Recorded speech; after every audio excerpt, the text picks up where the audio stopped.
Et le pont est la dernière grande épreuve avant d'entrer au paradis bi'idhnillahi azza wa jal. Certains savants ont dit que seuls les croyants passeront par le pont. Ceux qui n'avaient pas cru, eh bien, ne passeront pas par le pont, puisque leur compte aura déjà été rendu bien avant cela. Mais ceux qui étaient parmi les croyants, parmi les musulmans, ceux qui ont suivi leur prophète, devront passer cette grande épreuve qui est le pont As-Sirat. Et la première communauté qui passera le pont, c'est la communauté du prophète Mohammed sallallahu alayhi wa sallam.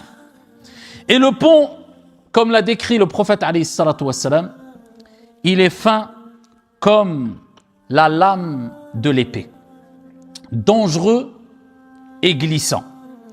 Les gens vont le traverser en fonction de leur lumière. Et ils auront une lumière, puisque ça sera un moment où il n'y aura que obscurité. En fonction de leur lumière, ils passeront le pont et ils auront de la lumière en fonction des bonnes œuvres qu'ils ont accomplies ici-bas. Plus la personne a accompli de bien, et plus elle aura la chance d'avoir de la lumière qui lui permettra de passer le pont.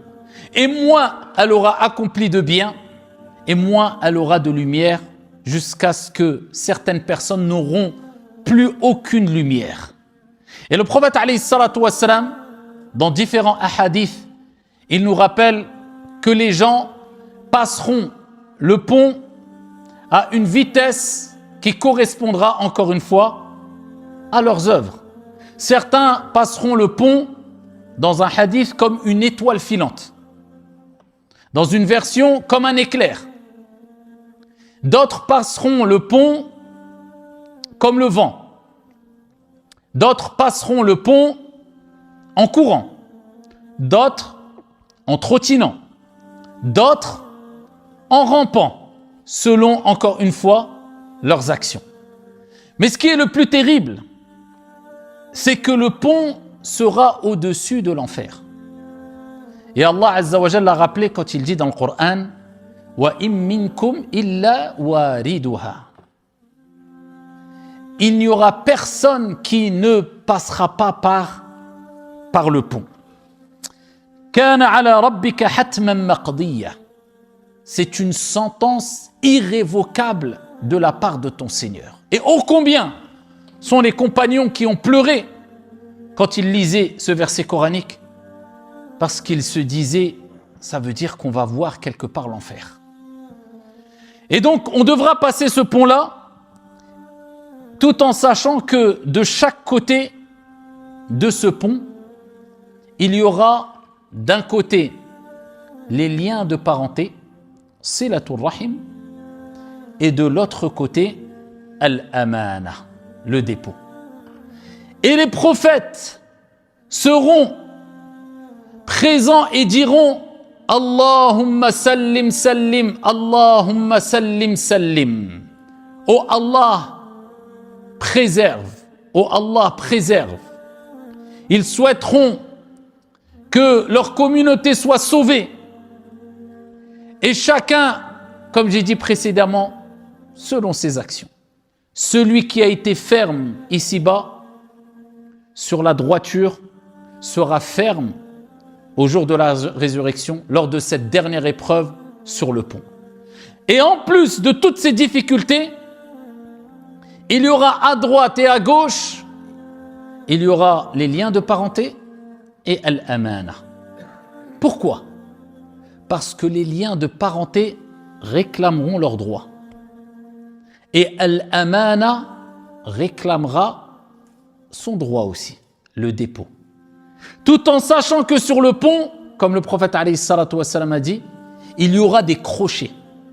Certains seront griffés et d'autres seront tirés par les crochets jusqu'à tomber dans le feu. Mais en tout cas, on sait que ça sera une épreuve terrible et très difficile pour beaucoup et facile pour d'autres. Al-amana, le dépôt réclamera son droit. Le dépôt de manière générale.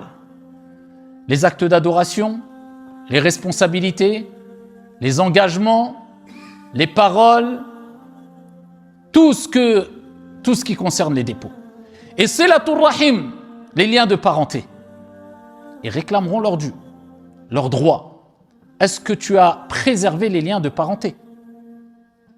Et quand on parle des liens de parenté, on parle particulièrement des parents, des grands-parents, des enfants, des petits-enfants, des frères, des sœurs, des oncles, des tantes, des neveux et des nièces, pour pas élargir, selon une autre version ou une autre parole des savants.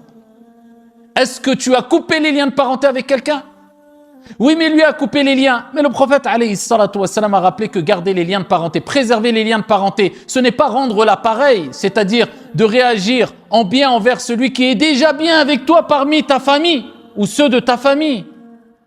C'est de maintenir les liens quand on les coupe. Pose-toi la question. Est-ce que tu as coupé les liens de parenté avec quelqu'un dans ta famille? Si c'est le cas, eh bien, rappelle-toi qu'au jour de la résurrection, après toutes les épreuves, la tombe, la résurrection, le rassemblement, al-hisab, les comptes, al-mizan, la balance, toutes ces épreuves, eh bien, ils seront là pour demander des comptes. Est-ce que tu vas pouvoir assumer ce jour-là? Est-ce que tu as coupé les liens de parenté avec quelqu'un? Et vous comprenez le hadith où le prophète alayhi salatu wassalam a dit La yadkhulul jannata qati'. Ne rentrera pas au paradis celui qui a coupé les liens. Parce que entre toi et le paradis, il y aura qui? Il y aura quoi?